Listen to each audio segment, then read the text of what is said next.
Okay, if you can all join me in the Pledge of Allegiance. I pledge allegiance to the flag of the United States of America and to the republic which stands one nation under God, indivisible, with liberty and justice for all.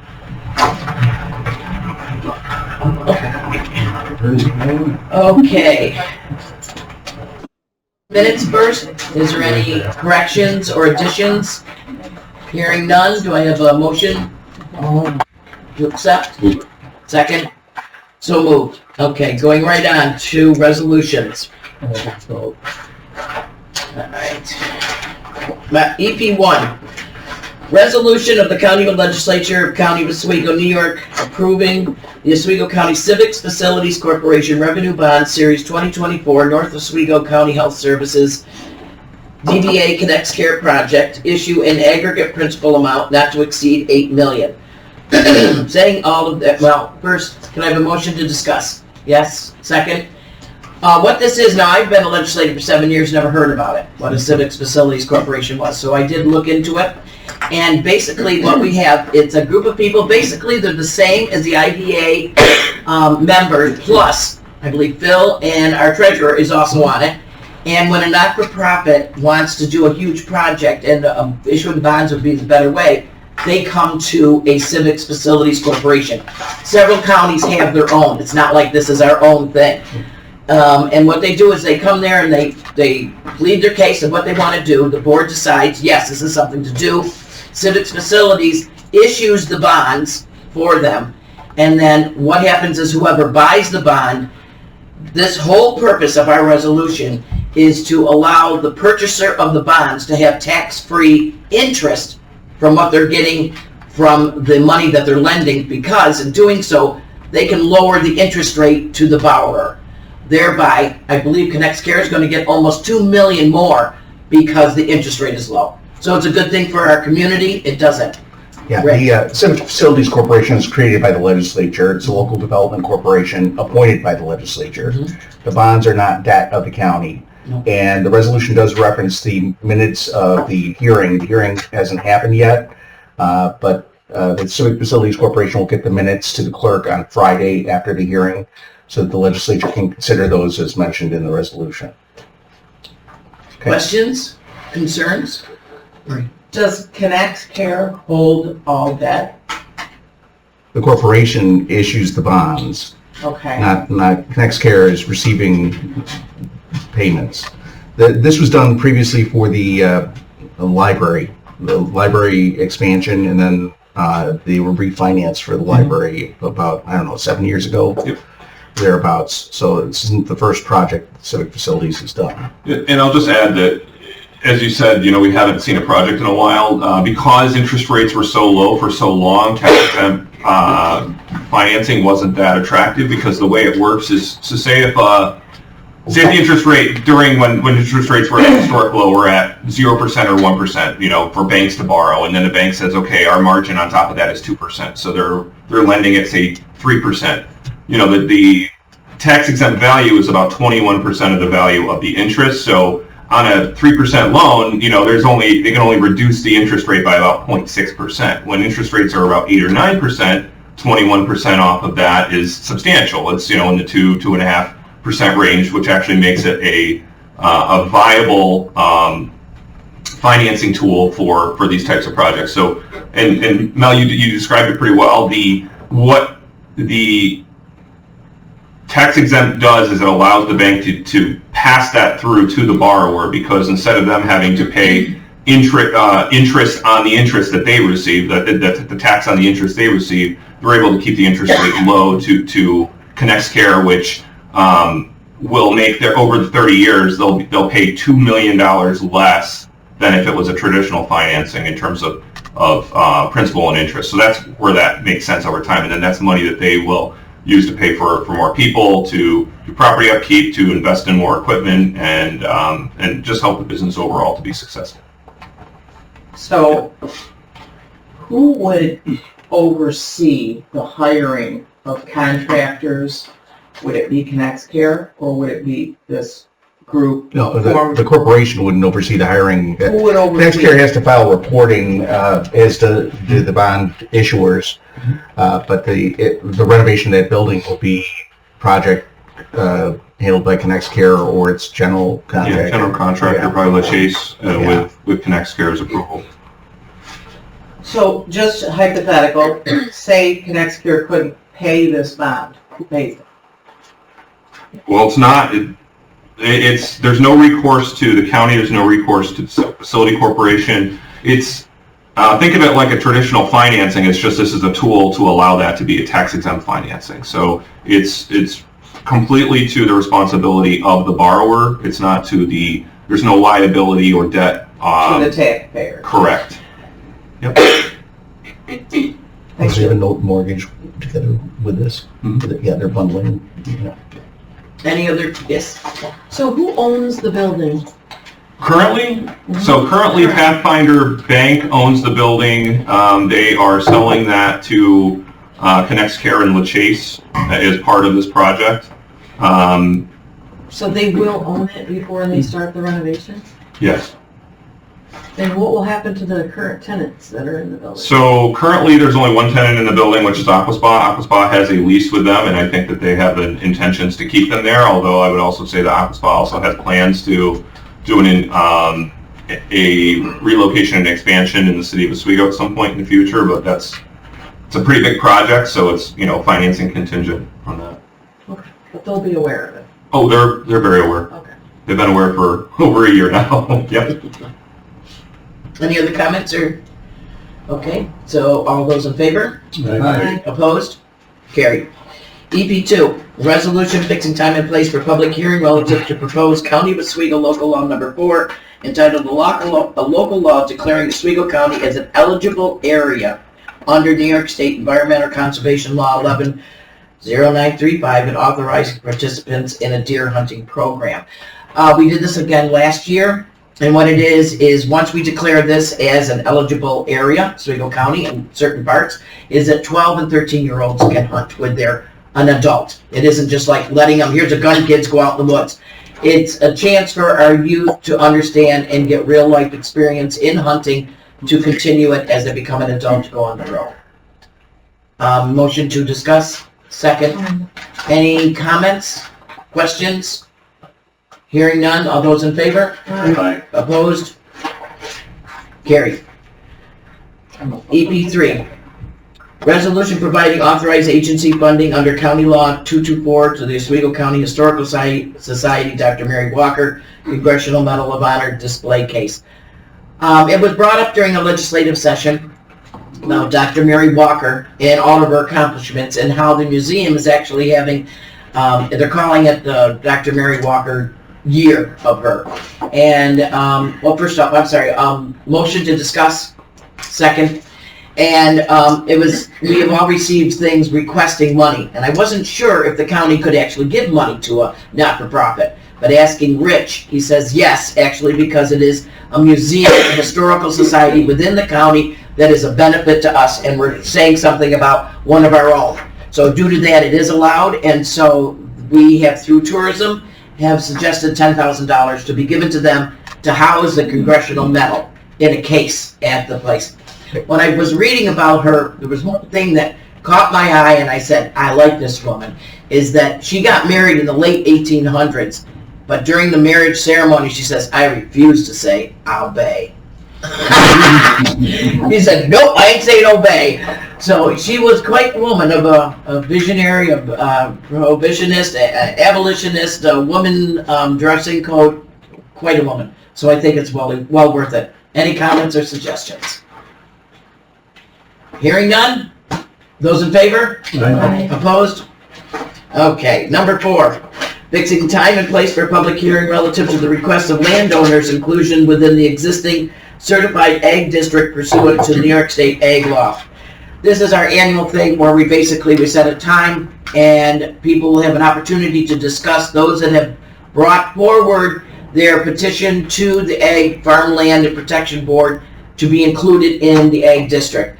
We meet on April 10th to discuss it, and if it passes, then the name will come here during the public hearing. Motion to discuss, second. Any comments, concerns? All those in favor? Opposed? Passed. And fifth, resolution awarding professional service contract to Pioneer Production Services LLC.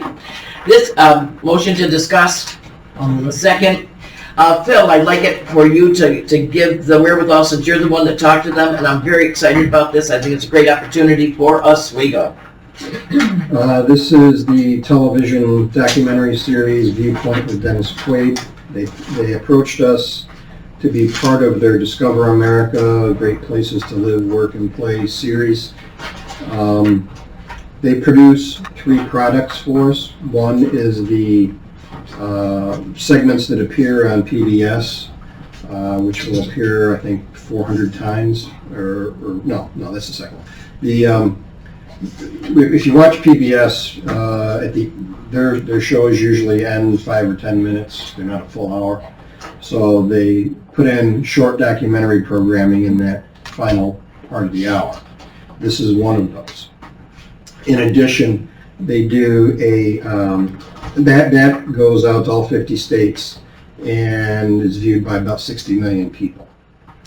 The other product that we get out of this is a 5 to 6 minute educational documentary about the county and its outdoor recreation, its quality of life, which is aired on networks such as CNN, Fox News, MSNBC, all the cable news channels that are national.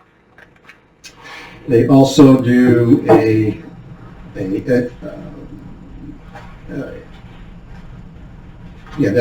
goes out to about 84 million homes via MSNBC's, NBC, CNN, Fox, and others, Learning Channel, Discovery Channel. They do a 6-minute corporate profile film that we can use as we promote the county in various ways at trade shows, on websites, on YouTube. It's for use on longer duration social media promotions. And then there's they also produce for us a short form, like you would see on social media pages, short documentaries. They're 90 seconds or so as a grabber. That gets that we can use on for social media campaigns. Also, it's one of those products. They direct target email 1 million of their subscribers to these, and their target audience is households making 150,000 or more, which is exactly the target audience we want to reach at Micron into the region and its subsidiaries companies. So they will produce this within 120 days, and they'll begin airing around the country after that. In the end, we own rights to everything they make.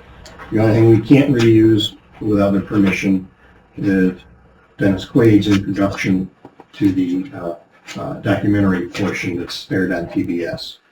But other than that, we own everything. We get script approval prior, so it goes out with our blessings to what we want it to do.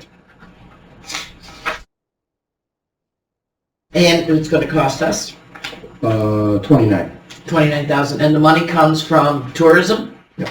Yes. And this is exactly something, and another reason why, in order to keep those coffers full, like we did for Dr. Mary Walker, and now we're doing this, is that we need to get our Airbnb fees, the occupation fees. We definitely need to have those. This is ridiculous that we don't. I know we have talked to our assemblymen to get those fees, and it's only fair. People like Tailwater are very upset because little houses, they just do it, they don't get any kind of fee. So. And I failed to mention the social media usage of these will include a link or some way for viewers to connect directly back to us, so we will be able to monitor the effectiveness of this and know where they're coming from. I would think, Rachel, you'll be able to use that in getting people to want to work here when you have something like that, to say, this is why. Yeah. If we make it, they will come. Yes. All right. I'm having videos better than flyers out there. Yes, videos. Everybody loves flyers. I mean, everybody loves videos. Yes, flyers can go away, but that visual is something to get. I need a TikTok account. There. Yeah. If it still exists, yes. I hope it goes away. I agree. All the teenagers have it though, that's what But we're lagging in the whole world as far as education goes. We're lagging. Yes, we are. The Carolinas are now going to a 12-month school. Really? We're on an agrarian calendar so kids could harvest, but Right. we're lagging. Oh, I didn't hear that. That excites me that they're actually going. Maybe that'll catch on. I think it's definitely what should happen. It's all around the world is where they are. It's all year, so. If you interrupted training on a Grand Prix horse halfway through, you'd never make it to the Olympics. Exactly. Any other comments or suggestions? Yes, Tricia? I was wondering who's gonna manage, like, the research questionnaire, decide who's gonna be interviewed in the county? That's looks all, like there's that's some all work- part of a conversation. So we, actually, it wasn't just me and that with them, but also Tim, Dave, Dan, and Jen Longley from tourism. So we will be continuously working with them through the whole thing, because they're gonna look for us, who in the community, who amongst leadership we should talk to. There are restrictions on electeds appearing in this, or candidates appearing in this under state law. So they can't appear. As part of the research that we did into this company and this program, we were able to review a couple of the other communities that have taken advantage of this. There's a school district in Pennsylvania and then a town or a county in Tennessee. And they do, if you haven't seen this, I don't watch a lot of PBS, unfortunately, but I did check out these, and they do an amazing job. And so we reached out to those communities and spoke with the tourism department and the planning departments of those communities, and they both raved about this. They said the program was expertly done, that the process was efficient and absolutely of value, and the end product is something that they're very proud to be able to show and have. So we're very excited to be able to be part of this. And I want to, if I could echo Mr. Chudko's point, is that these are the type of programs that we haven't typically or traditionally done in the past, and to be able to have the funds available to do that through the bed tax collection is incredibly helpful, and talks a little bit about how those are the type of things we'd like to see more of. So, agree with you, please. Yes. Any other comments or suggestions? Hearing none. All those in favor? Opposed? Passed. Okay, let's get into, we have a bid. It's a farm worker air purifier bid. As you may recall, we had to go through, it was a grant for migrant farmers that utilize migrant workers, that they would get grant money to improve the living conditions of them. And we have 2 farmers in Oswego County that have taken that upon themselves. And the last little box that has to be checked is the air purification. So this bid is going out to purify the air that is in the rooms where the farm workers live, as well as into their bedrooms. So any questions about the bid? Who pays for the purifiers? The farm itself? I believe it's part of the grant, and I think that it's kind of like, it's the grant pays for it, and the farmer, I think it's a matching grant though, isn't it? This is CDG grant that is covering this. I believe this is covered completely. Completely. I thought maybe they had a little bit, but so the So this grant. goes out to bid? Yes. Yeah. It's federal funds, so they do require a certain process. We have to go with a little bit, and that's what they're showing there. And it's a New York company, so. Yes. I believe it's a Oswego County. Oswego County company even. Last guy. I think on that. That's a little. So that's all good for us. Any other questions? If I could just throw a Yes, little plug into this program, I know we've been talking about this for probably 2 or 3 years, and sometimes these federal programs can take a while to expand. But I will tell you that the hope is, Don Scanlon in my office has done an amazing job of making sure that this did what the government was hoping it would do. And we're going to be able to provide anyone who's interested before and after. We're going to I'd like to really show you what has been done with this fund. It's been pretty incredible. The 2 farms that were able to completely change the lifestyles of these people, these humans who are out there doing this good work and necessary work for our county.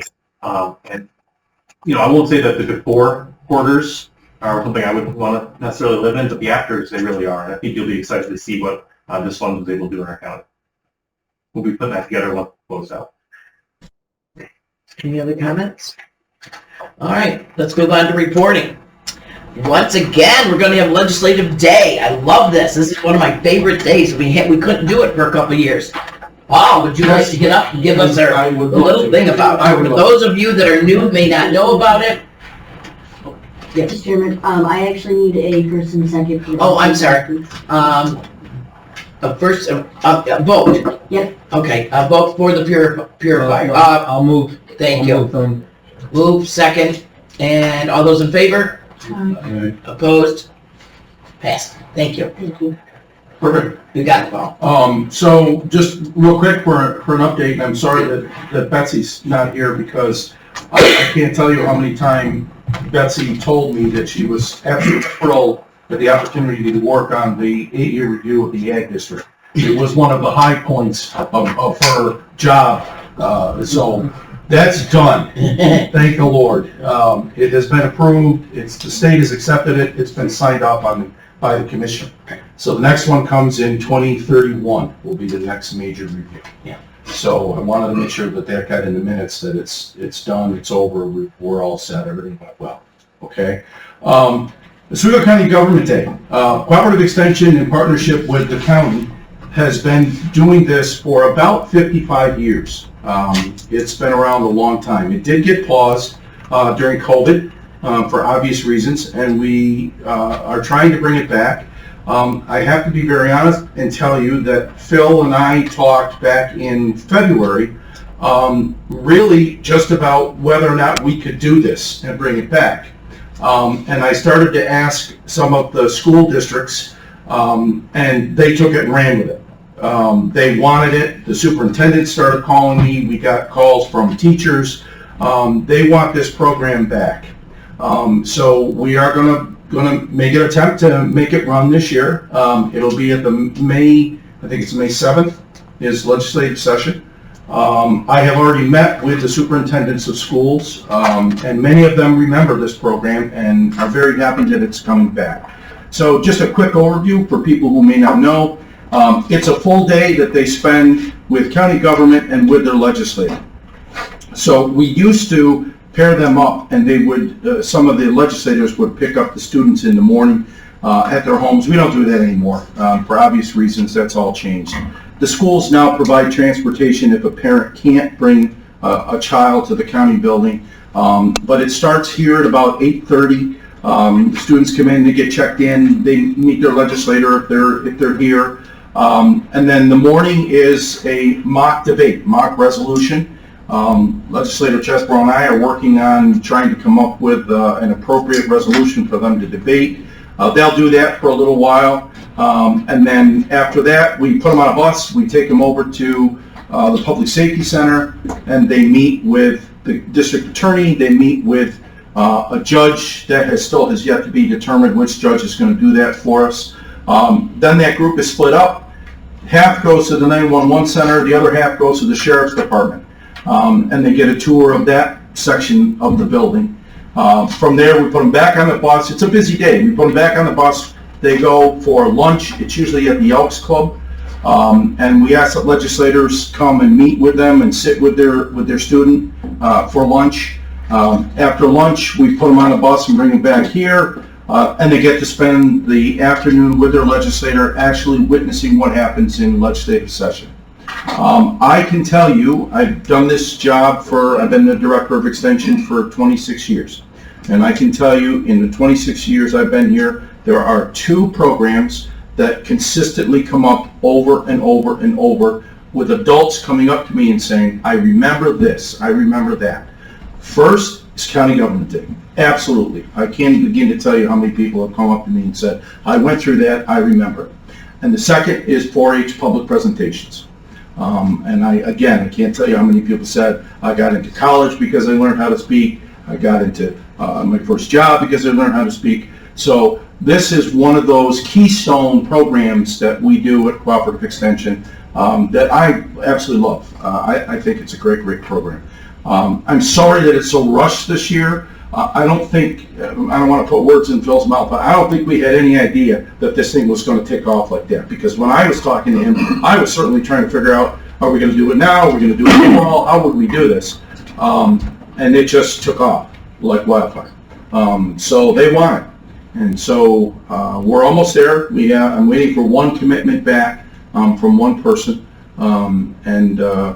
I hope you enjoy it. I hope the legislators have a good time. Most of them really enjoy spending time with the kids. So, questions? Yes, sir. May 9th, 2 p.m. May 9th, thank you. May 9th. Actually, May 9th, 8:30. 8:30. It starts at 8. Don't say 2 p.m. Oh, I was calling you on Yeah, starts at 8:30.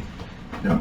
And usually, we don't have a problem with transportation, but the schools have been great. If there's a parent that can't take them, most of the school districts have vans that are running all over the county anyway, and they just ask the kid to get on the van and take care of it. So. I know the last time that we did it, I had a parent that decided to drive them.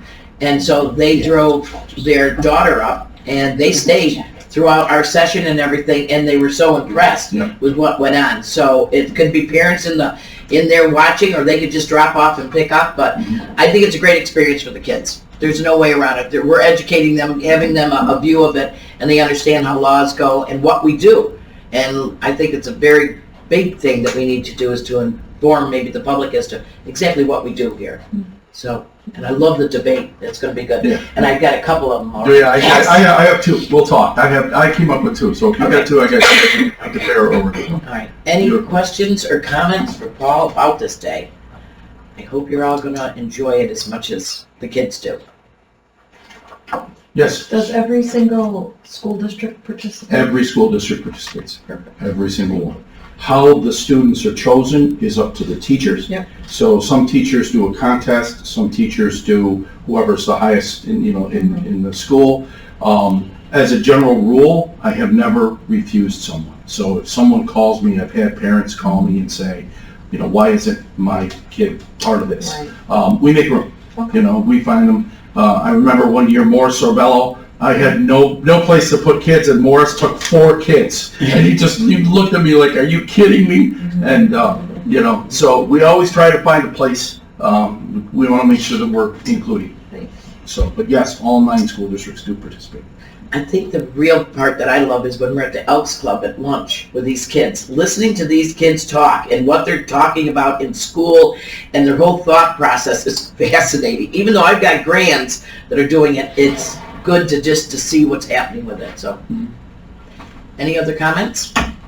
Thank you. And I thank you very much. Thanks for the participation. I know it's it's tough. That's a busy day. I understand that, but I think it's worth it. And I thank you. And thanks to Phil for the conversation that we had. That I really didn't think this was going to happen, but it took off. So thank you very much. Okay, Rachel. Workforce Development Department updates. All right. I do have flyers. What our team's been working on really closely lately is our CDL training, which I know I've mentioned here. But we actually have, with City BOCES, we're doing a class. It's May 21st start. We have employer partnership with this. For BOCES, a lot of the issues in the past of why people haven't wanted to go to BOCES for training, it's not the standard. They have a high safety standard.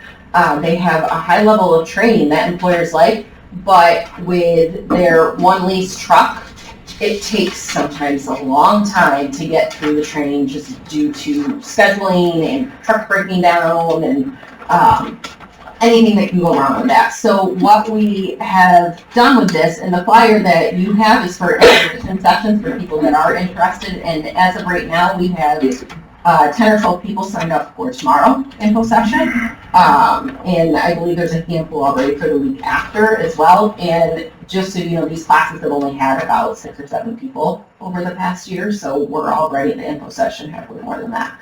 But the employers that we have involved this time around, we've got Eco Beverage and Laser Transit. They are partnering with us, providing a vehicle from their fleet for either their employees that don't have a CDL that are going to be participating in the class, or they are going to interview other people that are interested in taking the class. And if they are a potential hire of theirs, they will let them use their truck. So then city will have them a third truck for those that are not associated with either of these businesses at this point. So by having the 3 vehicles, it should let the class finish within a more reasonable time.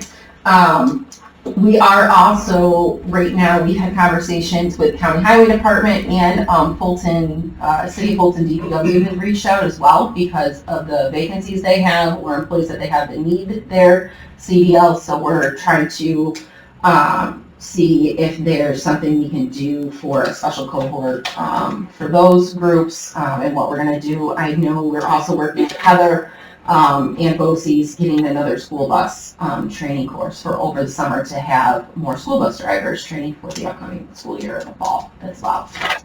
So it's been a lot of coordination and a lot of back and forth with the businesses. Insurance has been a big issue and a big question, but it's coming to fruition, and part of that is because this cooperation that we've had with BOCES.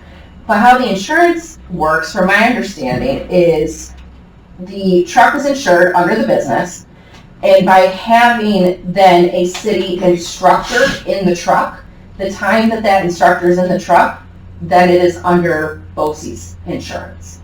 The trucks are staying at the employers. BOCES students and instructors will go to the business and then take the truck from there. But they have worked with the insurance companies, and that's been the biggest hurdle. So we're going to see how this works with Laser Transit and Eagle and see if we can branch out from there. But I know Eagle Beverage has 7 people that they want to send to the class, and that's not counting the numbers I gave for the info sessions for the next 2 weeks too. So we might be having a very big class.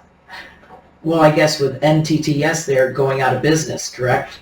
They went out of business, but now there's 160 Academy, which basically bought NTTS, is in the building and has started. We have funded about 3 or 4 people in the last couple of months to go there.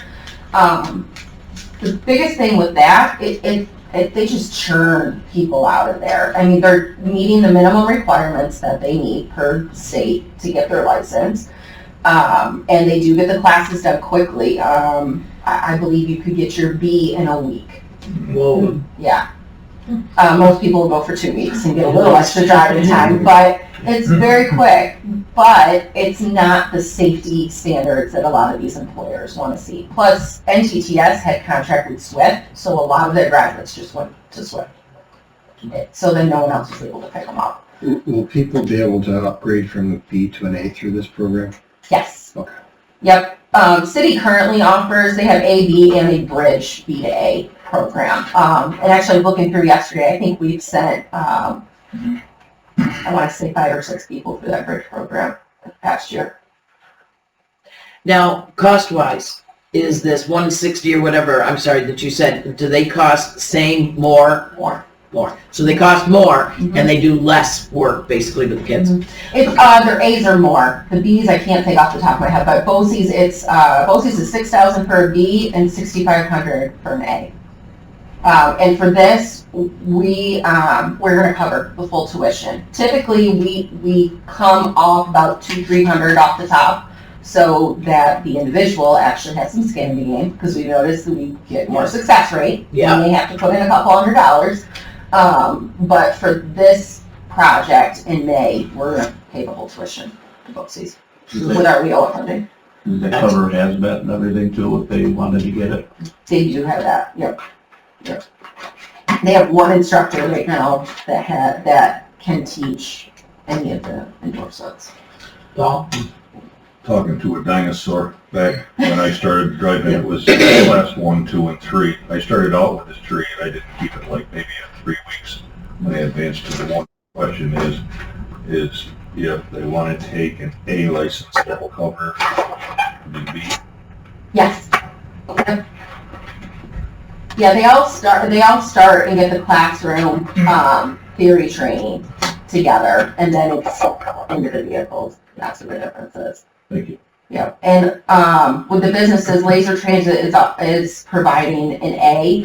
Eagle is doing A and B's. I didn't hear that. Eagle is providing A and B trucks. Thank you. How long is the class? It's the hours. So BOCES will do, it's about an average of 50 hours of drive time. So it's depending on the scheduling. Some of these guys are working, so they're scheduling their driving around that. But they're gonna try to get everything done within 2 months. Well, What are the prerequisites? That somebody who would call to find out if they're eligible for the scholarship or not? For the scholarship, it's more the training. The training program is completely covered under, and eligible for the individual. They have to be, earning less than the self-sufficiency wage that we set at $20 an hour. Okay. And they have to not be in default of a student loan. Okay. Driver's license? Yeah, we do pull those. The standards we pull for those, we go by the businesses and cities' recommendations. But yeah, and we pull them for free if we're able to, so it's not a cost. They do have to pass their drug test and DOT physical as well. okay, so there's other things here. Yep, and that's part of city enrollment in the program. And is this costing the county anything? It's our real funding. So. All right. Any comments or suggestions or questions? This is a great program. I'm glad to see that you've got enough trucks now, because I know there was a concern, you only had one. Well, the businesses are only 2 people. We're trying to get past that. So we'll see. It depends what their availability is and see how it turns out. Let's see how many people go through there, and if Yeah. you need to somehow get another truck. Yeah, because BOCES has right now, I believe it's 2 full-time instructors, 3 part-time. So it's depending on their availability, the availability of the trucks, because I know with Eagle, they're down drivers, so they have available trucks. Laser Transit is not at that point, but they're willing to give the 1 truck because they're going to have recruits in it to fill a couple. But if all of a sudden we end up with 12 people that aren't associated with either of them, now they're all coming over 1 truck. True. I guess we have to see how popular and how good the recruitment is. Yeah. And right now they have a class that's 6 or 7 people. They've been going since beginning of February, and they're still getting their hours. And the goal is to have them done before this starts, because the truck that BOCES leases right now, if it breaks down, they have to wait for the leasing company to get them another truck. Where even if it's something simple, they're not allowed to bring it to their students to fix. They're not allowed to do that. Yeah, my Create some hurdles. my daughter's in the New York Teamsters Fund, and she says the UPS drivers, unbelievable amount of money. We're Mhm. talking over $150,000 to be a UPS driver. So the money is there. I mean, if you want a career with some bucks, that's a great thing. Any other questions? Right. So would a bus be useful in this? That's going to be a B, right? Yeah, this specific class, we're not working with buses. These are more the distribution trucks. But over the summer when we do the school bus, are you talking about school buses or like the public transit? Well, no, the AEI funded a bus that's over at OCO that is hardly being used. Oh, that one. Yeah. I mean, why not? Is it a full-size bus? Yeah. That's a possibility. Well, it's a full-size bus. It's, it's horrible. Well, he's asking the same thing I am, to get short bus, which I have a passenger endorsement plus a class A. No, this was a bus that was intended, like right before COVID, to be used. It was funded by the AEIs for the SCORE program, and through at CCC, it's set up with as a computer lab. It actually folds out. And there was gonna be computer stations that were gonna be able to do training, different kinds of training, use it for different kinds of things. And when COVID hit, the whole thing everything stopped. And the bus ended up in OCO's backyard, and they're not using it. It's very much, as far as I know. So, I mean, it just seems like if there's something that, I know the schools are begging for bus drivers, if that's the type of bus that they could be trained on. I mean, it's definitely bigger, it's as big as a school bus, it's more like the big central buses.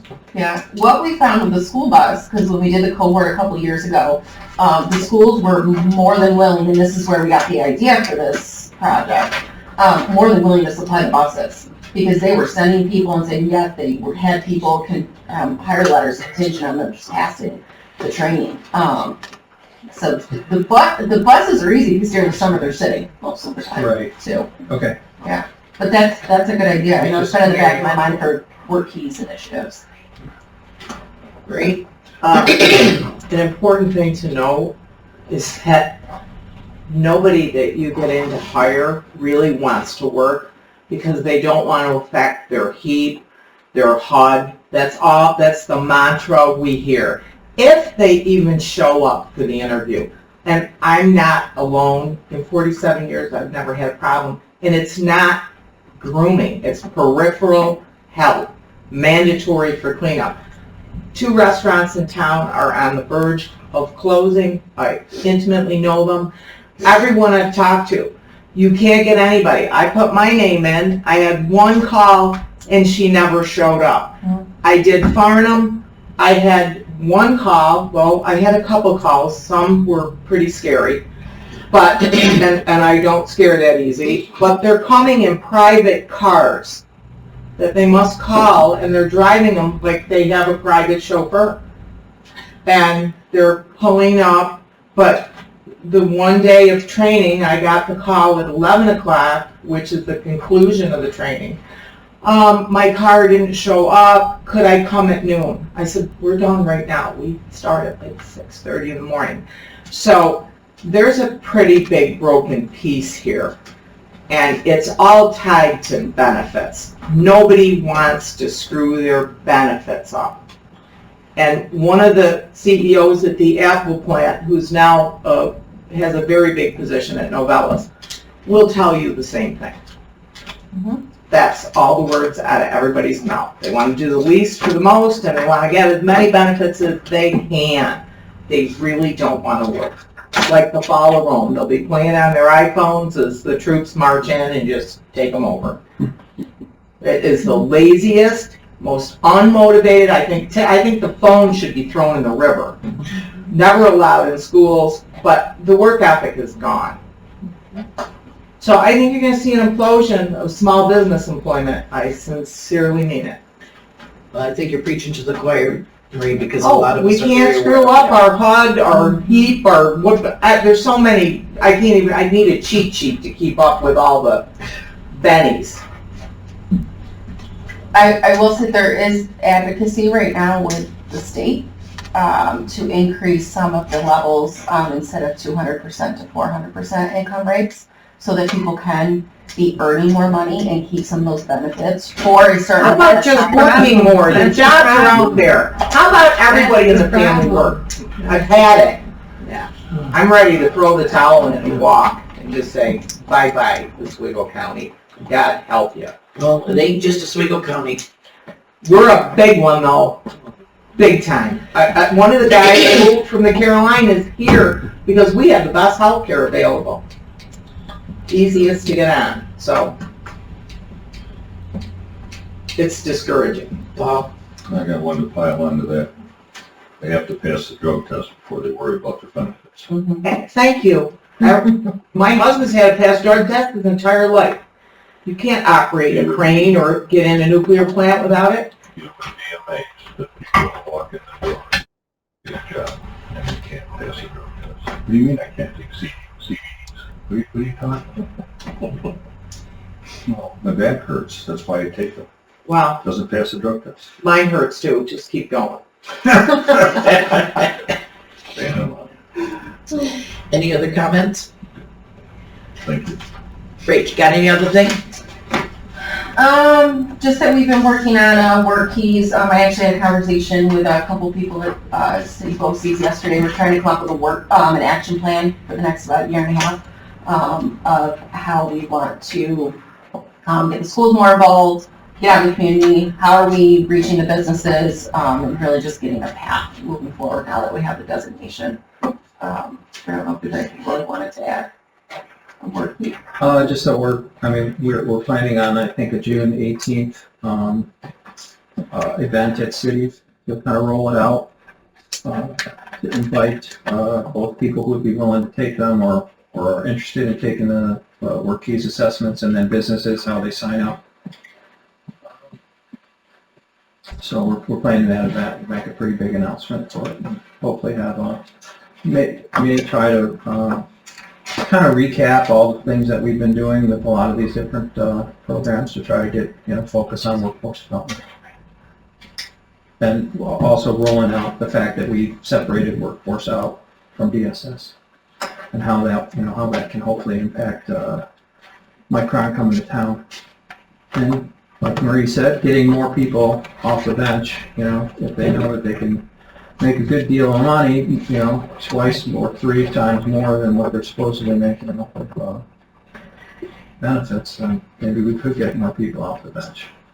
I know our rights to recovery has been really, that was important that this committee passed, that we got that going, and the testimonials from people that are in recovery, the rides that they're getting, most of the bulk of the rides were to jobs.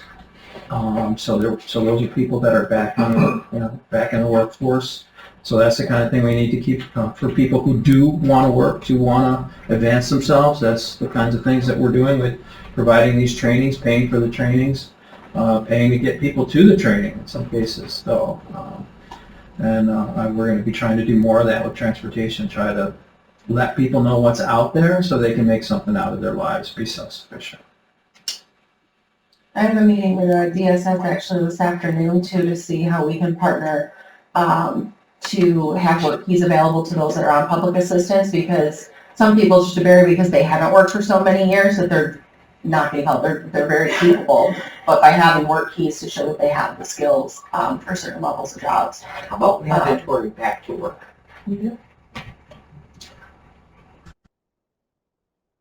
Great, you should run for state. There you go. That's where we got to change those rules. Yeah, State one. it's the state. But let's not pile more stuff on in our county. Let's do the minimum at this point, because it really hasn't worked.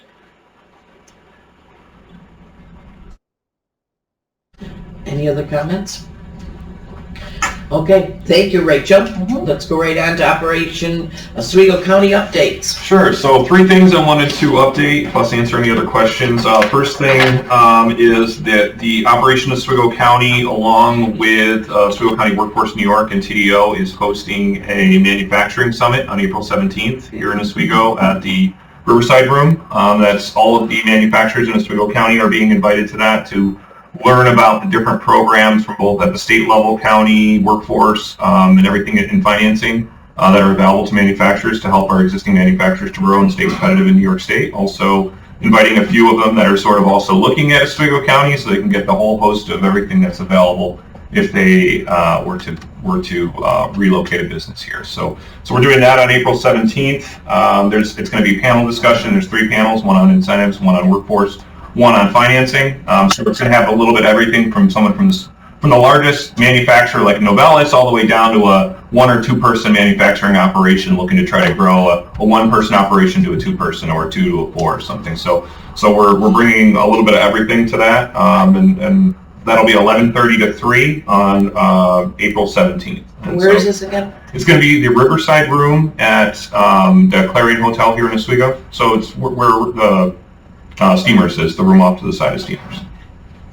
And we're expecting about 60 to 70 in terms of attendance between the panelists and the manufacturers to that. So we've already had pretty good response for it.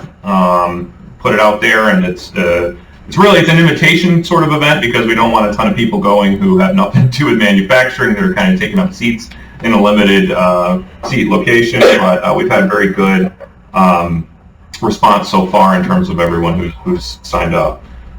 Second thing on the list, and the IDA at our meeting last week had authorized me to put together a RFP related to a housing study for Oswego County that we are going to be doing in partnership with the county. It's not something that the IDA is putting out on their own on an island, but they would like to see this start to move forward and for us to partner with the county in putting that together. So we have looked at a lot of the different ones that have been done around the state, and we are putting our own spin on it in terms of what we would like to see in terms of housing in Oswego County. Also, so really the three main parts of it are looking at what the existing housing stock is in Oswego County, around the different areas of the county, looking at what kind of housing we would like to see, and then how do we get, and then sort of the third part, and this is sort of how the IDA comes in, is how do we make some of those types of housing happen in an area where there may be a gap between the financial viability of what we want versus what it's going to cost to get. So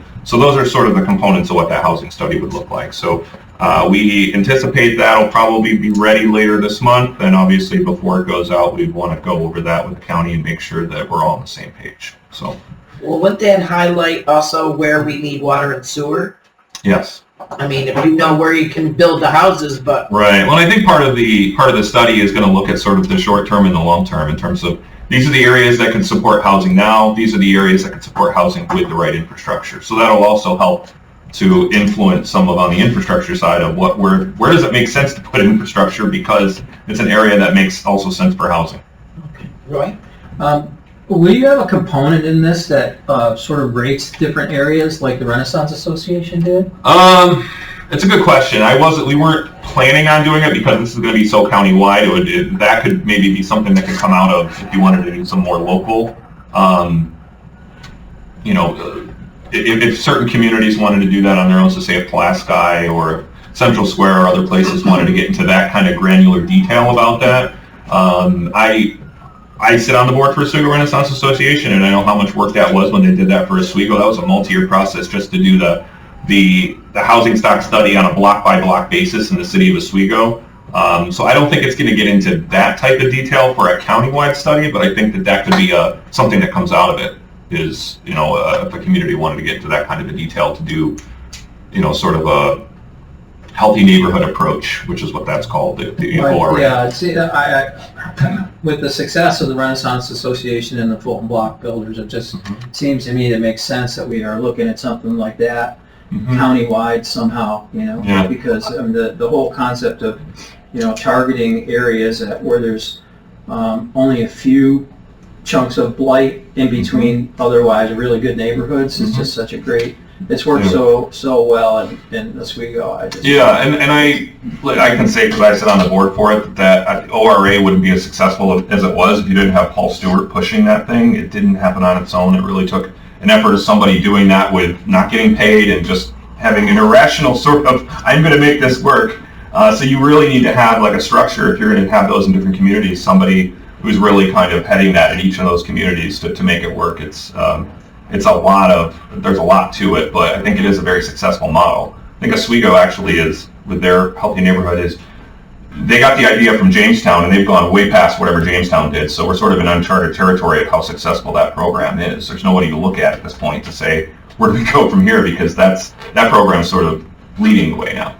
But that program, that should be something that gets kind of highlighted in this. Absolutely.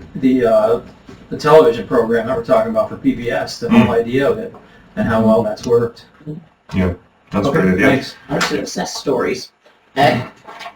Yeah, are you coordinating with planning? I know Tim has got a project with the comprehensive planning. Not only to update the comprehensive plan, but to see if there's even communities that want to go the same direction as the growth that we want. I mean, I would think you want to merge, so that we're not proposing housing in Sandy Creek when you can't even get them to get the junk cars outside the road. Yeah, Tim and I are working pretty closely on this. I mean, we talk about it pretty regularly, and then, Tim's also on the IDA board as well, so I think it's something that there's definitely some collaboration on that. I think that there's one of the reasons that we are looking to really try to push this forward at this point is that there's a regional housing study that's also taking place right now, and we don't believe it's necessarily it's something that's out of our control. They're doing it, whatever the results of their regional housing study is going to be that. So we don't have our own countywide study. If we're not happy with the results, we have no way to refute it if that's the case. So I think looking at this and kind of getting out what we want to get out of it, and some of it is that, and some of it is looking at, I think that's what the regional study is looking at, is a lot of it's zoning, land use and things like that, and sort of, telling the communities that are doing a good job, they're doing a good job of it, and telling the communities that are not doing a good job, they're not doing a good job of it. So I don't know how useful it's going to be specifically related to all of the housing things that we're looking at. I think they're kind of focusing on a very specific area of that and going with that. So, but that does play into the whole zoning and planning and comprehensive plan that you just brought up. Jim? Thanks. Oh, I'm sorry, have you done? Yeah, thanks. Yeah, I just want to mention that this is being done very closely with our county planning office, our planning staff, with our strategic initiatives office and Dave Turner's office. Anything we do countywide has to step into the towns and villages that we oversee and we work with. And so anything we do as a county or the IDA needs to make sure that it's in partnership with those towns and villages, that we're not bringing this idea in, right, and saying, this is a great idea for your community, and they say, well, no, it's not, we don't want that. And so part of this process is the IDA will be doing kind of the framework of it, but any plan that you put together, any comprehensive plan that you're going to put together requires the input of the public, of the communities you're going to be overseeing. So part of this is, the housing piece, and I think many of you know that we have a Micron focused subcommittee group, and one of them is the housing group, and I oversee that. And the members of that group, that discussion group, are going to be part of this, and that includes the local block builders, the ORA. It includes some of the towns and village planning offices. It includes land bank, things like that. So, and actual builders, that do work here in Oswego County. So we're really going to make sure that we understand what the towns and villages are interested in, kind of have to put this together. And it does go kind of hand in hand with the comprehensive plan discussion. You can't have a comprehensive plan without knowing what's going on with your housing, transportation, infrastructure, and those are all pieces that we kind of have going on at the same time. But this housing piece is going to be crucial. Richard? Yes, I'm not a member of the committee, but most of you know me because I've been on this committee before also. By the way, hi, Tim. You mentioned, you've hit on affordable housing and things of that nature, and of course the public has their own feeling of it. My district just happens to have, and I inherited it, I have 6 mobile home parks in my district. I have one on Route 11 in Hastings. I have 2 on County Route 12 in Schuylkill. I have 2 on County Route 54, just down the road from your chairman. And I also have one on Oneida River Road. One of them is an over 55 only, so that kind of narrows what can go in there. But the rest of them are open for anybody that can go in there. The issue that you mentioned, infrastructure and things of this nature, these are all approved. These are all approved. They have the water, they have the sewer to handle it. The state would be right in there closing them down if they did, and they have upgraded a couple of them. The thing is, these mobile home parks, 5 out of 6 of them are empty. There's a lot of room to put people in those facilities. Maybe we should be getting a hold of the owners of these places and see if we can come up with some kind of partnership. Because you wouldn't have to lay one water line in, you wouldn't have to lay in one sewer line. They're there. And it's on the town. I was on the town board. These are approved. You can't change it.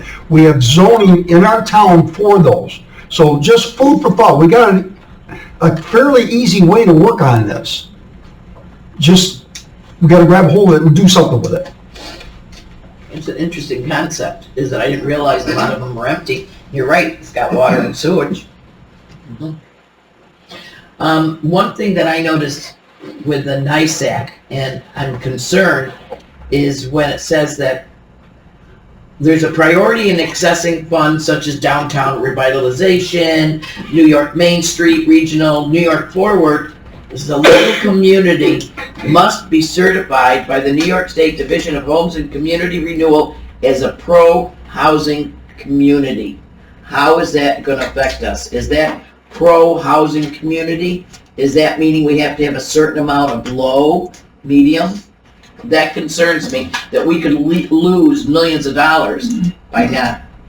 Have you heard how they're gonna implement that? So, which is something we've obviously been talking quite a bit about because currently, I think we talked about this last month, there's really not a whole lot of state money available to do market rate housing. There's the Restore New York program, there's the DRI, New York Forward programs, that's about it. But there's a lot of programs for affordable housing. One of the concerns that we're seeing is that they absolutely plan, I've got a copy of it on my desk, the governor's order, that they are going to use this as, currently it's the carrot. Mm-hmm. We don't know what it could look like in the future. What I will say is the current requirements to get that designation do not include anything about affordable housing currently. We've had some conversations through the countywide planning directors group that I'm part of, that there's a concern of what that could look like on the road. Yeah, this is kind of the, here's your foot in the door, we need this, we want the carrot, and then what does it look like down the road? That's a very real concern, and I think it speaks to the maybe the distrust in what the state is bringing forward to many of these upstate counties. But it is very real, and it is something that if we do not figure out how to have that designation in our towns and villages, countywide it's a little tricky because we don't really have that. There's no zoning, countywide zoning.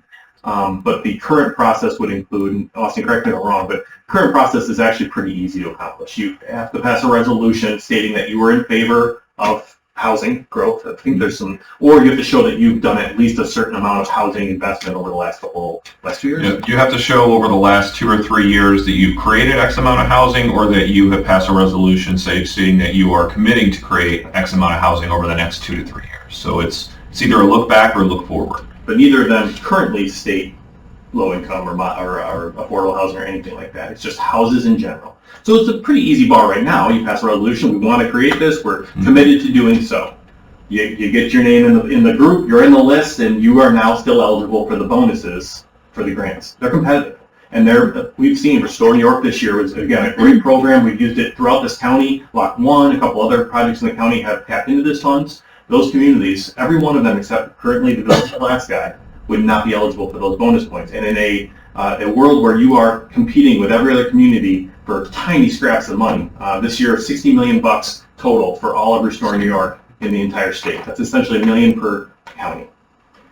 And I think, I don't remember, Lock 1 I think got multiple millions. And 400,000. 400,000. But last year we had 4 projects that were funded through Restore New York, and they had $200 million. This year it's 60, and we'll be, one project probably, and that's. So the criteria to become have this certification doesn't include low-income housing, but Not at this the time. grants that they award may prioritize low income. You earn points. It's a point system. Alaska has it. It depends on what program you're applying for, and possible. It's possible. I mean, most of the Restore New York projects we've seen haven't been low-income related, but they've been business related or mixed use related, those kinds of things. But I don't think there's anything to say that a affordable housing project couldn't be one, and maybe they would get additional points. My personal thoughts are, is there's so many programs for those already. Why would you do that when the Restore New York may be one of the only ways you can get a market rate project or a mixed use commercial market rate project funded? So I would try not to double dip, I guess, on state programs for something that probably could happen anyway. Great. Austin, Yes. the project, there's been 3 projects in Oswego, the one out by Birch Chevrolet, the one right here across from the hotels, and the one down by, on West First Street. All of them have been pretty loaded with problems.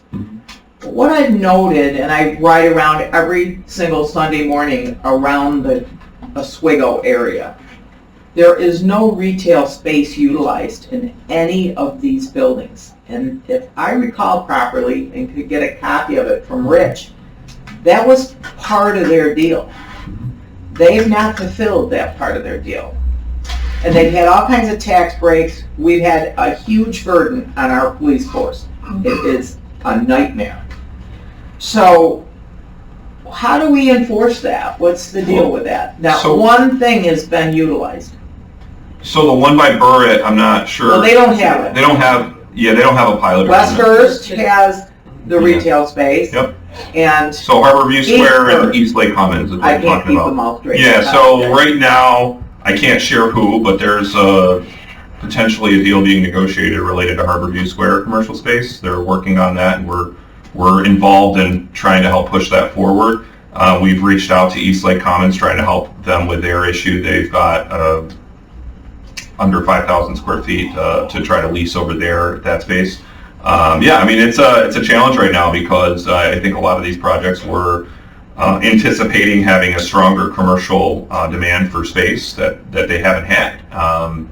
We have made them aware that your benefits are tied to this. They haven't exceeded sort of the ramp up or timeline of the project, but we've kind of put them on notice that, hey, these need to be done, or you're potentially putting your benefits at risk. It was my understanding that their tax rates are tied to this. Is that correct? Their tax rates? Well, they have Pilots. So their pilot agreements, those two projects in particular have a fixed payment pilot.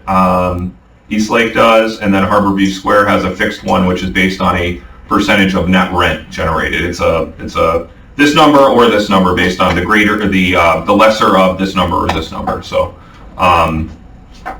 so yeah, I mean it's based into it. Now, whenever we do these projects, there's you have 3 years to complete the project. I guess 3 years or 4 years. That's based in that. They haven't fully completed that yet, so I think that they still have some time to kind of figure that out. But we definitely put them on notice that, hey, this needs to. What happens if they remain empty? Well, the worst case scenario, there could be a clawback of benefits. That's sort of the teeth to what we could do if ultimately they don't fill those spaces. The IDA has, and this is in the language of a pilot agreement, we have the ability to claw back benefits, which could be sales tax exemptions that were provided. It could be pilot benefits that are provided, and it could include the cancel of a pilot going forward if they don't meet the terms of what they said they would do. Where are copies of those contracts? I could provide it to you. Okay, thank you. Ben, did you get anything else? No. No? Is there a timeline, like you must have commercial space filled? It's not specifically stated like you have until X date to have the commercial space filled. I mean, usually with these they have a construction period, and then they have like a fully lease out period that has some sort of buffer in there, but it's not indefinitely. It's not, hey, you could be in year 10 of this and you still haven't filled it. I mean, it's usually within the first 3 years, 4 years, and I think that some of these projects, due to COVID and other things, they could request an extension to be able to do it. But I can say these conversations have been had with the companies. It's not something where we're just putting our head in the sand related to it. But yeah, I mean, I think it's one of these where Harborview Square is working towards trying to get that space filled. I know that East Lake Commons is trying as well. I don't know if they're as far along or have somebody close related to like Harborview Square does, but as of now, they're still both empty, those commercial space. Right. Sound like there might be some interesting spaces for some daycare in those, combined with living space. Too bad we can't promote that a little bit more. It's very expensive space. Yeah. That is one of the issues. Yeah, It's very expensive. Well, they didn't finish Harborview Square. It's still a gravel floor. Yeah. Which puts a very high barrier to getting someone in because the cost to get the space ready is. Is that on purpose? Yeah. I mean, I can't imagine it's on purpose. My understanding is that there were pretty substantial cost overruns due to COVID, and some of the original plan to build out didn't necessarily get completed. I believe that's accurate. There's only so long we can blame COVID. My stocks are through the roof. I made a boatload of money in the last month, so I don't know. It's, as far as I'm concerned, it's roaring right now.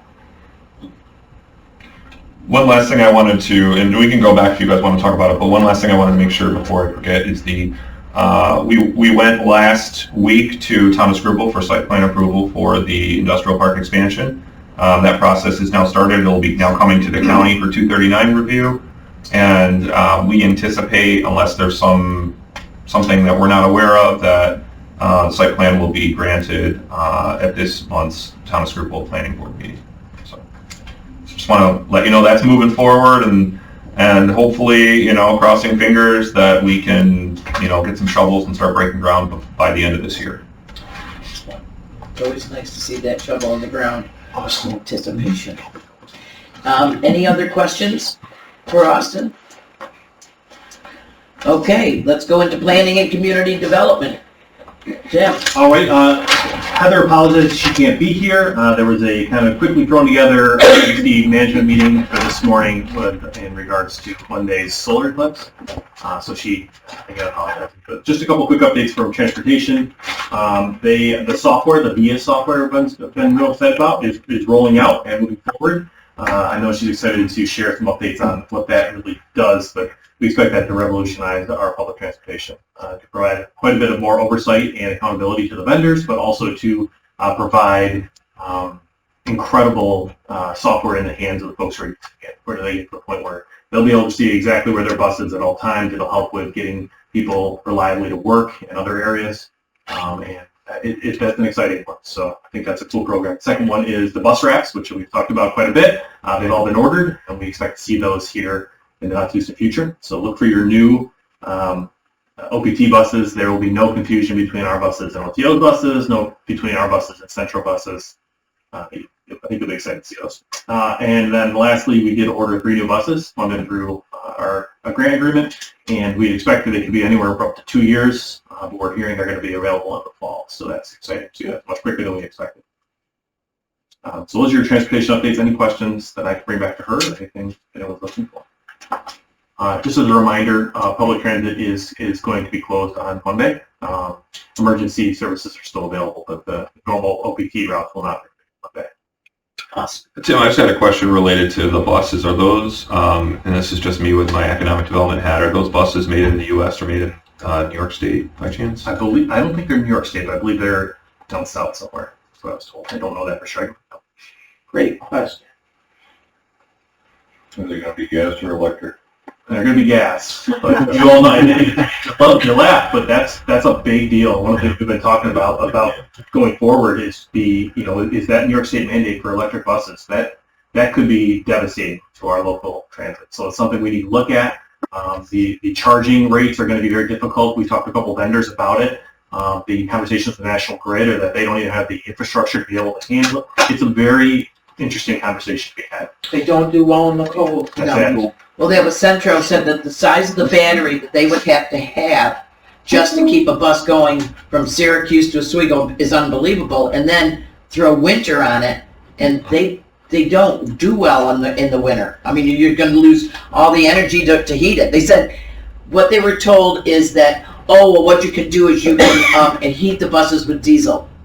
Kind of will, yeah. Well, in the schools, and I don't know if you folks have talked to your districts, but for the conversation, the school districts are very concerned as well, that they are not going to be able to do it, that it could affect their daily, a lot more snow days, and they're going to be electric bus days. That's what you're going to have. Kids can't get picked up. So it's just, again, great question, something out of our hands, but it's a concern, and it's a concern in all the vendors we've talked to about busing. Why haven't they transitioned with hybrid? Mm-hmm. Yeah, that's a good question. I mean, it's just too radical a shift. Yeah, but it's all or nothing sometimes. It's all or nothing. Yeah, no, I agree. But I understand, though, that there's a lot of electric car manufacturers that are going bankrupt. And I know your rental companies, Avis and Hertz, they have stopped. They've gotten rid of all their electric cars because nobody wants them.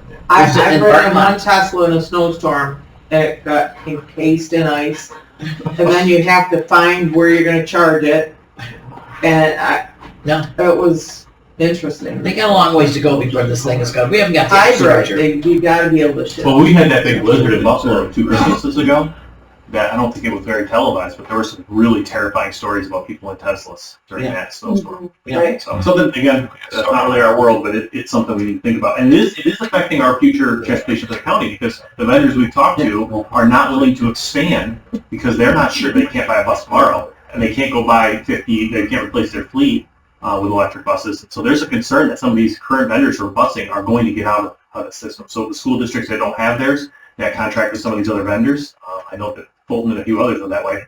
They're concerned what that look like, because these like, they can't afford to completely convert their entire fleet. Well, Centro is thinking about having their own hydro plant to make hydrogen, so that they would run their buses on It's a that. byproduct of Right, your power. and I know Constellation is doing it, but it's like Centro is thinking of having their own. I get it in LA. In LA, everything's electric and all the smog is gone. Mm-hmm. But you have to have electric. Yeah. But it's a completely different climate. That's a good point. Very different. So this is Fair Housing Month. We'll have our Fair Housing Proclamation again this month, as we do April. Just a reminder for that. That again is just some folks that asked questions about fair housing, and that is a requirement in order for us to access the CDBG grants that we tap into for things like the farmer program. Those CDBG programs also offer things like what Richard was talking about, where they could actually have funding for updating some of our parks. It's one of the things they've been looking at. There's a lot of different opportunities there that the state offers. And being that we have a lower income community, those funds really can be targeted at the majority of the county residents. So something to keep in mind for us.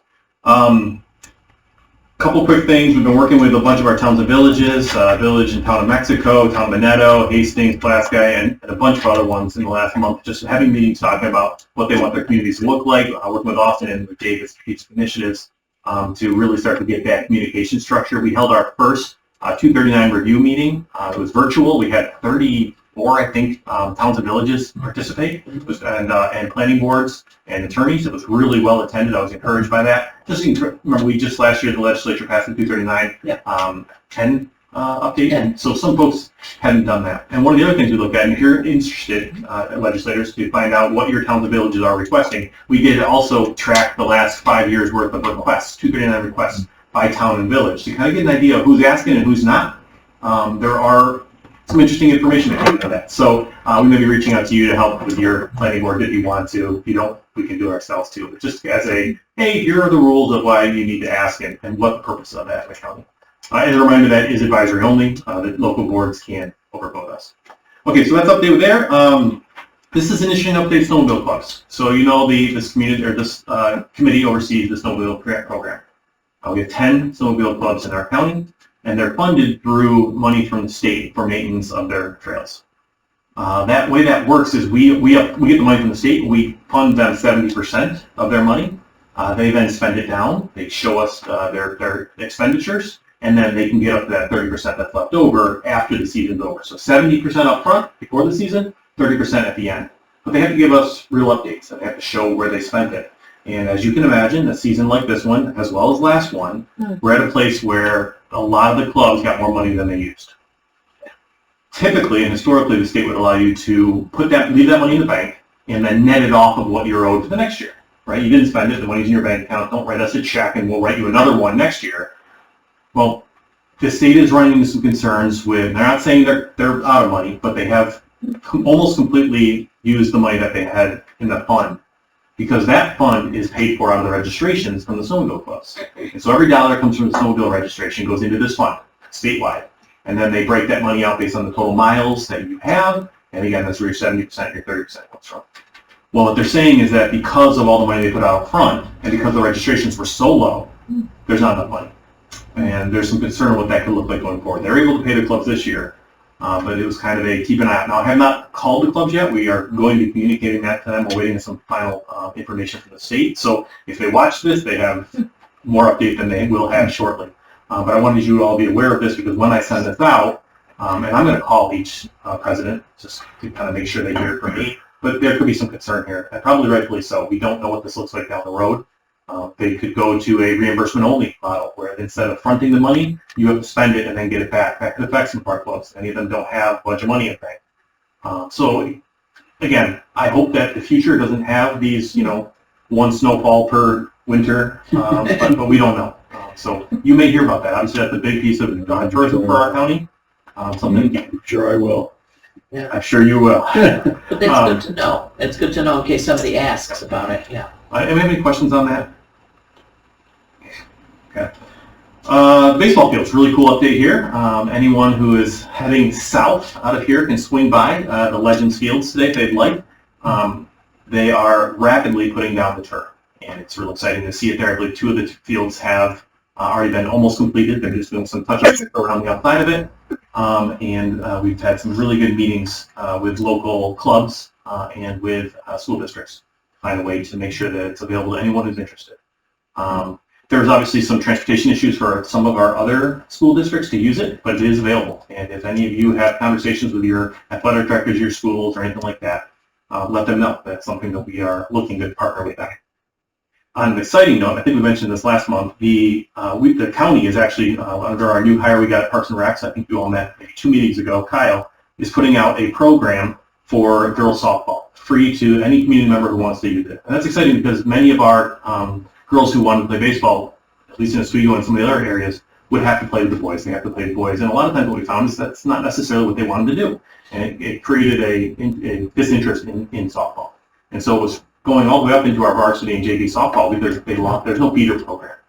And so this program has been started. We've already signed up 91 girls from 7 school districts. So really, really exciting. There's some really incredible press out there we're getting, and so just make sure your community knows this. I think this is a super exciting opportunity for them.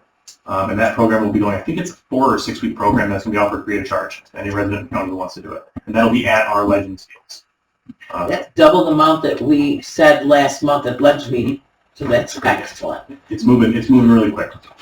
So anyway, if you get a chance, check that out. That's real exciting up there. We are going to have an event, a throw out the first pitch event. I'm not sure if the chair of this committee would like to do that, but it is going to be available. The thought will be we're going to try and have a simultaneous 6 field, there's 6 fields up there, pitch thrown. So we'll see if it works out. So if you know anybody else you think should be throwing out a first pitch or anything like that, let us know. We'll work on put that together. Cool. Grant writer update. So as you know, you all authorized a contract with the new grant writers, G&G.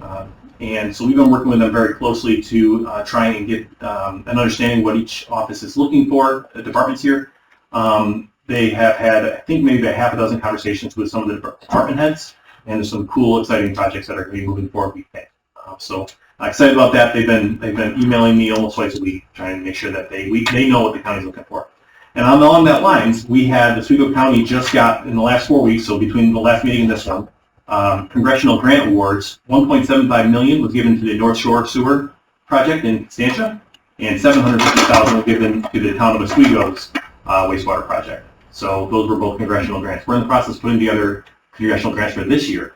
So if you've got other project that makes sense, one of the issues is that sometimes these congressional grants can take a little while. So if it's a quick, shovel-ready project, it may not go as well because the money won't be here probably for another 1.5 years or 2. But these are really good opportunities to work fully 100% grant funded through the federal government. So let us know. We're working on that. The deadline's coming up very quickly on that too. Yeah. So for Schumer and for the senators, it's this week. For the Congress folks, they actually haven't set the dates yet. So they're still open. But the Senator Schumer one is this week. So let us know if you have any work on a couple ideas. But let us know. Did you say the Constantia wastewater? Yeah. So they just announced they got. Looking at? Yeah, the North Shore. Project. There's still a substantial gap in the project, but they're getting closer. I'm not sure that's going to fill the gap. No. Get them closer. It's a $19 million gap, and they got, not $19 million. Yeah. That's a big gap. I didn't want to say that. Yeah. And I think that's mostly it. If anybody has any questions, let me know. Anybody have any questions for Rich? Would sidewalks fall into that? I mean, I think you could ask for it. I don't know that I've seen. It's probably not going to be competitive. If it was tied to something else, it was like a bigger overall project where maybe that was a smaller portion of it, maybe, but if that was the entire thing, I think it would be tough. You could apply for anything, it's just how competitive it would be. Oh, and update quick on broadband. I want to make sure that everybody understands, we did announce that award, and we are actively working on what's going through strategic initiatives, but just so this committee knows about it, that program is actively moving forward to the contract phase, and at that point, there is a pretty substantial grant opportunity that's out there that the strategic initiative is working on with the contracted company. So stay tuned, hoping to see that one. But I believe that touches something like 21 of the 22 towns, or so. It's spread out throughout the entire county pretty broadly. Yeah, which is good, that everybody gets a little piece of the pie here. Okay, well, last but not least, okay, damn. Well, the apocalypse is 6 days away. Why are we even bothering you all this? Don't worry about it.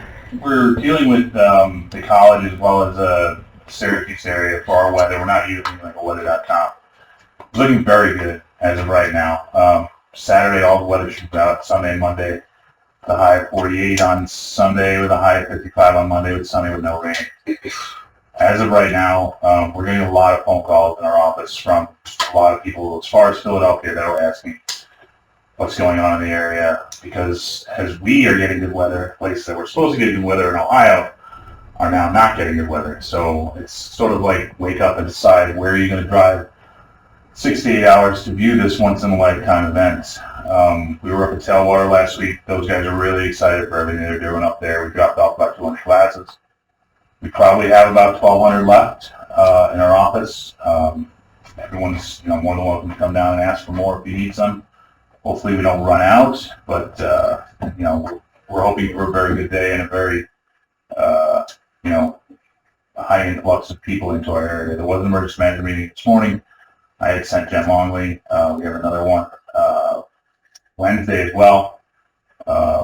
Everyone is in those meetings, everyone from Coast Guard to Border Patrol to state troopers. We borrowed 3 signs from Madison County to put on 104, 104A, and 104B. Drones, etc. So we're almost ready for the day as it comes. That's for sure. It's exciting to see what's going to happen that day in our area. I just want to interrupt one thing. Is at the public safety meeting yesterday, I thought it was interesting with some people saying Sheriff Hilton has got 4 people from China that he's hosting at his place, and I believe you said that your son is at Buffalo, goes to Buffalo school, and he's got 4 people coming from Anchorage. And that you've got 25 planes have already said that they're going to be landing at our Oswego County Airport.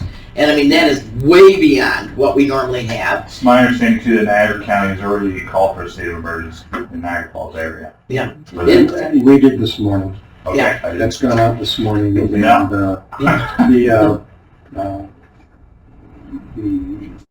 the non-essential services will be closed for the county that day. Yeah. And they were saying that they're having, that people from, I think it's Pennsylvania, are calling up as to how early they can get on their chartered boats, because people are chartering boats going to be out on the lake. So it's kind of like it's coming from all different directions as to what's going to be happening here. And I think it's good for all of us to know this, be able to spread it, people to understand. Don't go to an appointments and don't plan on this. She has to go take her son to an airport. I don't know how to do that. But Austin. I guess my only thing, I don't want to sound cynical at all, but if there's so much area that's within the path of this, where is everybody coming from that's going to be going to all these different places at once? If it's like one event, if like one place was like, we're doing the event, I can see 300,000 people going. But if like all these different places are doing it all at once, isn't that going to kind of dilute where everybody goes? I mean, we want that to happen, but the other dynamic here, you see a wide swath, which includes Syracuse. In Syracuse, the event only lasts for 90 seconds. Okay. Just coming 30 miles north to here, it lasts 3 minutes and 30 seconds. I don't understand how it works. People will converge on the center of that. Okay, that makes sense. All right. I just saw like Erie and like all these different places are doing something at the same time. And they're also going to be looking for areas where there's not a lot of light pollution because it goes dark. And, so being around the city where lights may come on, they may not want to be. And just to give you that, in the planning sessions, it was brought up that in 2017, in communities that were part of the eclipse that came through the U.S. then. On average, a drive that would take somebody normally 30 minutes was taking 4 hours during the event. So this is why we want to minimize unnecessary traffic, encouraging people. We're not having any appointments or anything like that day either. So just because you're not going to be able to get to them. And that's a really good point too. And think about geographically what we have in this region. We have a lake on half of the path of the sun, right? So you're gonna, if you think about it, when it was down south and all those other areas, you could have people come from 360 degrees to see it. That's not the way it is with us. So you're gonna have people coming down and around and up, and they're gonna be hitting the border and stopping because the water's there. Some people go to boats. But I think it's going to be, like I told people, we have some folks in the county who will need to come in the office that day. I said, if you're coming from the west side, park on the west side. Because, I mean, anyone who's been here in Oswego when we had the fireworks, they shut the bridges down because there's just no crossing. And so I would not expect you to be able to cross those bridges at any time in probably 4 or 5 hours. And a couple safety things too is that there is a lot of counterfeit eyeglasses out there. And people will have eye damage if they're taking those counterfeit glasses. And the only time that you really, during the actual totality, is the only time. You don't need the glasses. You can look at it without the glasses, but as soon as the sun comes up again, you've got to put them on. Your retinas don't have pain receptors, so you won't even know you're damaging your eyes until the next morning when you wake up, and you'll have blurred vision and dots. And it could last for months. So it's very important to use the proper ones.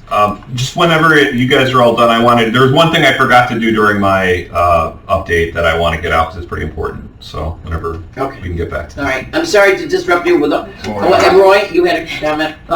Did the path of totality change a little bit? I heard that it had moved.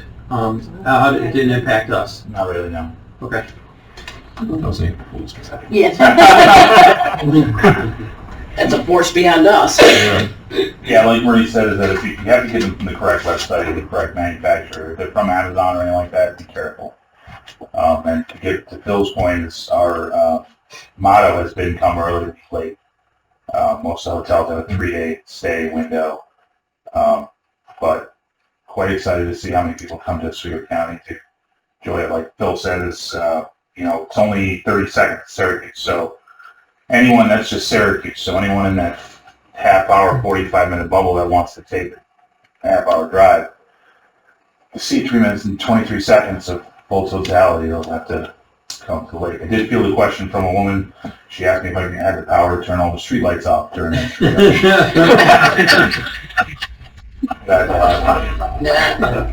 Power to do that? Yeah, I don't understand. I tried, but I can't. You knew the people. Yeah, exactly. Look a switch there, turn them off. 2 more things. One, we sent our final to the bidder for the Fishing Honey Guide. Should be here in about 2 to 3 weeks, 8,000 copies. Thirdly, this past Saturday was a great conference over at the Conference Center with all the fishing guides. At 60 were invited, only about 32 showed up. But it was good talking to those guys. I spoke later on in the day. A lot of those guys, only 2 didn't know we existed or we needed their information to put into our website, so on and so forth. But good talking to those guys, but I don't think they had the idea about the amount of promotion I could put in, i.e. commercials and or in magazines for them to, but working well with them and discussing with them, they're coming here. It's very good. So Are you going to get another award? hopefully for this one, quite possibly, yeah. We did change some things around, but we'll see. And Facebook, just some numbers for you. We have 140 new followers on Facebook, and our content interactions up 172%. And Instagram, we have 24 new followers, and our interactions up 69.7% for advertising promotion throughout the county. Questions? Austin? So I don't know how I forgot to say this, but I know in a previous meeting we had let the EDP know that the IDA had applied for a $2.8 million grant on behalf of Novelis to do rail track improvements. We found out in middle March we were approved at the full amount. Awesome. So this is something I would like in this, I talked to the IDA board about this, but we have, similar to like a municipality can apply for certain grants and things that a business can't apply for, but it could be to the business's benefit. We want to find more opportunities to do this with some of our larger businesses to be able to help with the technical assistance and resource that we have to help these businesses to get funding that'll make them more competitive and sustainable in Oswego County. So that's a rail improvement project out there. It's not going to create a lot of jobs, but it's going to help make Novellis and Oswego County aluminum production domestic. They're not going to have to bring a lot of aluminum down from Canada anymore on trucks. It's going to be getting loaded right onto a rail car in Kentucky and Alabama and brought right up to Oswego. So it's going to keep truck traffic down. It's going to help them out there because it's aluminum that's being made at a Novellis plant down in Kentucky and then getting sent up to a Novellis plant up here instead of having to come from a competitor or supplier in Canada. So it's a good project. Your train's electric. They are going to get some car movers that are electric on site, but the trains themselves are not.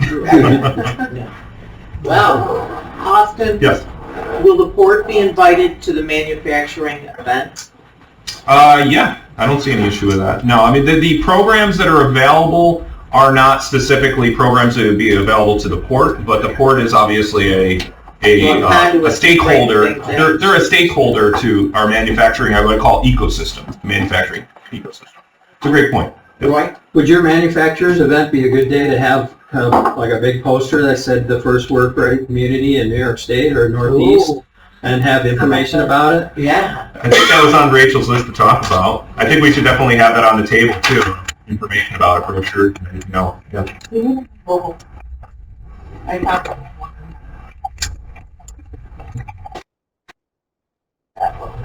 We need a banner. Sure. Yeah. A banner we can hang up for all these events anytime we have businesses available. Yeah, that's a great idea, Roy, because that's a huge thing for us. Well, maybe even two of them, because one for any event, and then one over at city, just to try to, or even for the schools to do an event at the schools to say, hey, if you're not on track to go to college, take a look at what this can do for you. We've done retractable banners for the career center just when we go with that, so that would be, we just have to buy it. They're not. Roy, we're planning on going to SemiCon West in San Francisco in July, and if something like that existed, that'd be pretty cool to bring out, as we're the only community in New York State that has that. Apparently in the Northeast. Mm-hmm. So, be happy to put that up. Great. Look for to adjourn? Yeah, second. Boy, we're 20 minutes earlier than usual. All right, guys.